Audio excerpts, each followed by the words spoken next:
My parents stole my $75,000 college fund to pay for my sister's wedding.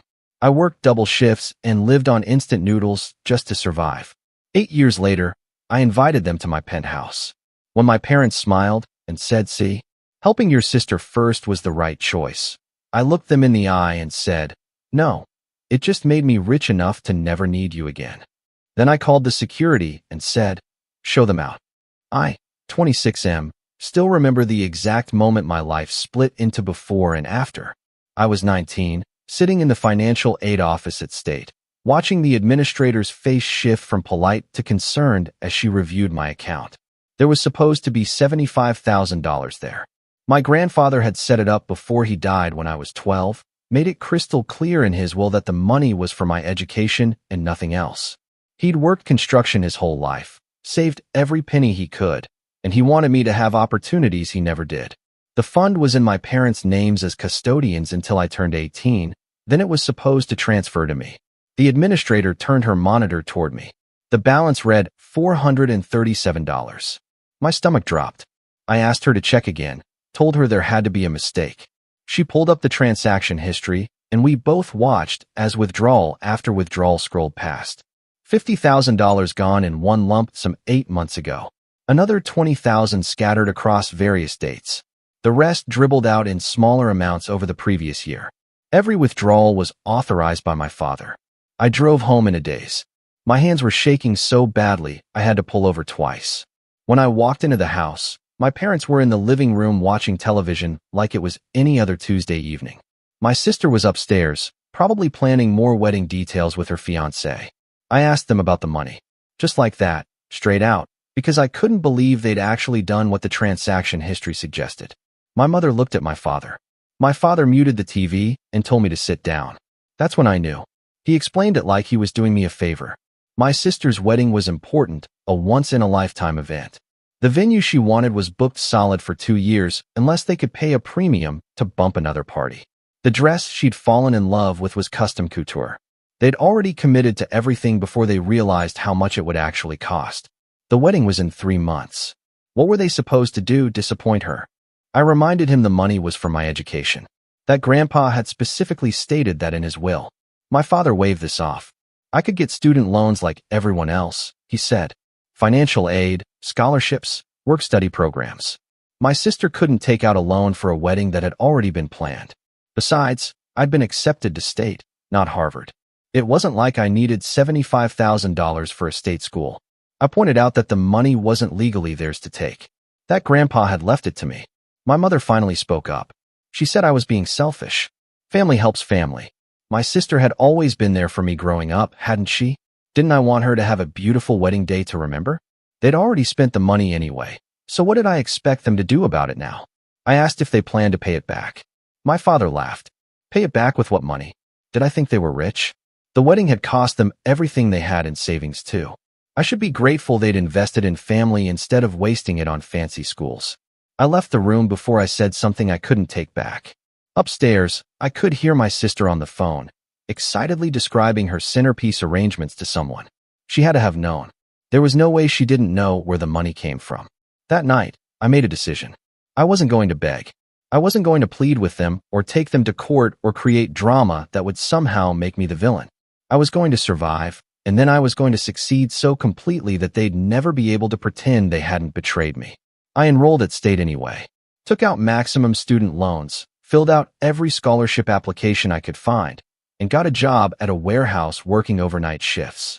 I moved into the cheapest apartment I could find, a studio in a building that should have been condemned, with 3 other guys rotating through shifts on 2 mattresses. I worked from 11 p.m. to 7 a.m., slept until noon, went to classes, studied in the library until my next shift, and repeated. I lived on instant noodles, rice, and whatever free food I could scavenge from campus events. I lost 20 pounds in the first semester. My roommates were convinced I was going to drop out by Christmas. I didn't. I didn't go to my sister's wedding either. Told my parents I had to work. My mother called me heartless. My father said I was holding a grudge over nothing. My sister sent me a text saying she was disappointed I'd chosen money over family. The irony was almost funny. I doubled down. Picked up a second job doing freelance coding work online. teaching myself programming languages in whatever spare hours I could find. Turned out I had a knack for it. By sophomore year, I was making more from freelance work than from the warehouse. By junior year, I dropped the warehouse job and was working 20 hours a week on contract projects while carrying a full course load. My parents called occasionally, mostly when they needed something. My father's car broke down. Could I chip in for repairs? My mother needed a new refrigerator. Did I have anything saved up? My sister and her husband were struggling with rent. Could I help them out just this once? I told them no every single time. Senior year, I got recruited by a tech startup that had seen my portfolio. They offered me a position that would start after graduation, with a salary that made my student loans look manageable for the first time. I accepted immediately. I graduated with a 3.8 GPA and $90,000 in student debt. My parents came to the ceremony. My father made a speech at the family dinner afterward about how proud he was, how he'd always known I'd make something of myself, how all those late nights studying had paid off. He didn't mention the money. Neither did my mother. Neither did my sister. I started at the company the following week. Turned out I was very, very good at what I did. Within a year, I'd been promoted twice. Within 2 years, I was leading a development team. The startup got acquired by a major corporation when I was 24, and everyone with equity stakes got paid out. My payout was substantial. I paid off my student loans in one lump sum. Then I invested aggressively, kept living below my means, and kept working like my life depended on it.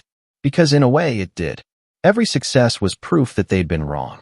Every promotion was evidence that I didn't need their money or their approval. By 26, I'd moved to the city and bought a penthouse in a building with a doorman and a view of the river. 3 bedrooms, floor-to-ceiling windows, marble countertops, the works. It cost more than my parents would earn in a lifetime. I didn't tell them about it for months. Eventually, my mother found out through some distant cousin who'd seen my social media. She called and asked if the photos were real. I confirmed they were. She said she'd love to visit sometime. I told her I'd think about it. 6 months went by. My sister had a baby. My parents sent photos and kept hinting that I should come visit, meet my nephew, be part of the family again. I sent a gift card and congratulations. Then my mother called and asked directly, could they come visit? They wanted to see where I lived, see how well I was doing. My father missed me. My sister thought it would be good for the family to reconnect. I thought about it for a long time. Then I said yes. We scheduled it for a Saturday afternoon. I told them to arrive at 2.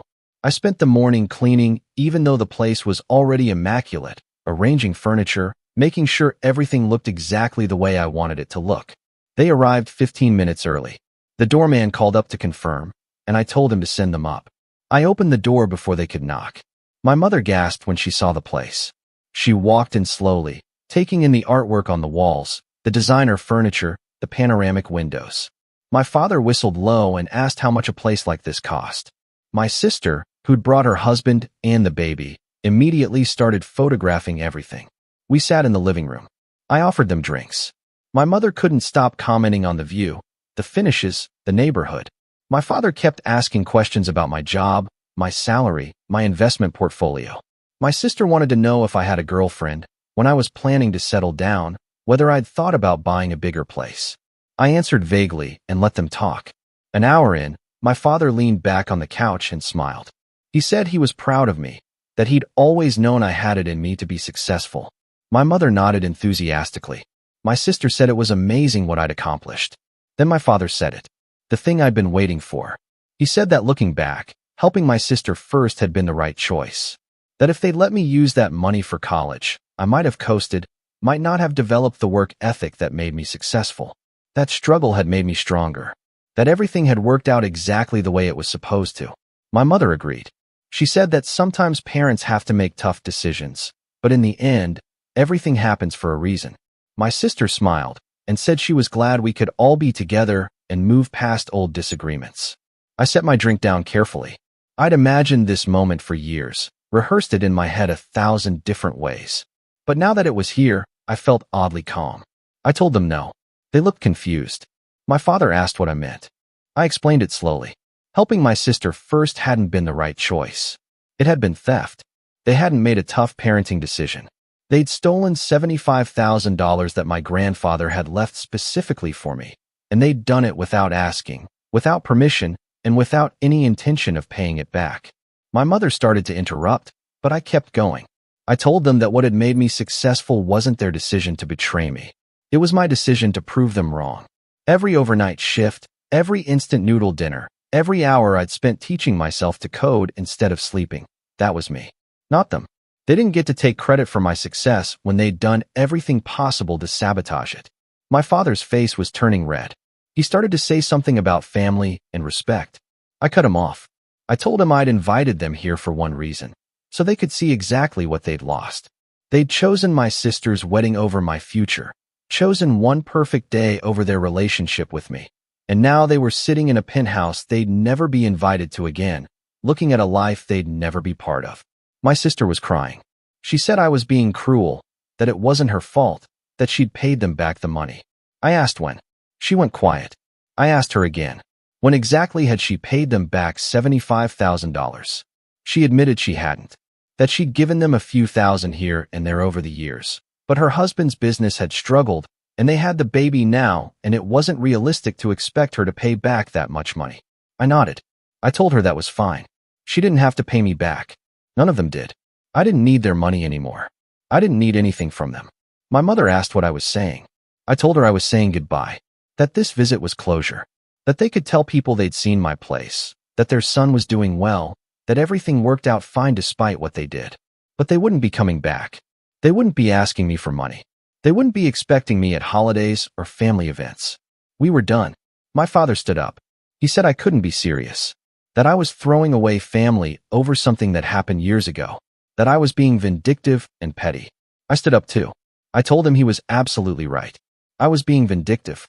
I'd spent 8 years becoming vindictive, and now I was rich enough that I didn't have to pretend to forgive people who'd never apologized. Then I walked to the phone on the wall and called down to security. I asked them to come up and escort my guests out of the building. My mother begged. My sister shouted. My father called me every name he could think of. The baby started screaming. Security arrived within 2 minutes. 2 large men in suits, very professional. I told them my guests were leaving and asked them to make sure they made it safely to the street. My father tried one last time. He said I'd regret this, that blood was thicker than water, that I'd end up alone. I told him I'd rather be alone than stolen from. Security escorted them out. I stood in my doorway and watched them go, my mother crying, my sister clutching her baby, my father's face purple with rage. The elevator doors closed on them. I went back inside, locked the door, stood at the window, and watched them emerge onto the street 8 floors below. Watched them argue on the sidewalk. Watched my father gesture angrily at the building. Watched my mother try to call me. Watched my phone light up and go to voicemail. Watched them eventually give up and walk away. Then I sat down on my very expensive couch in my very expensive apartment and felt absolutely nothing. Update 1. It's been 3 weeks since I kicked them out. My phone has been a nightmare.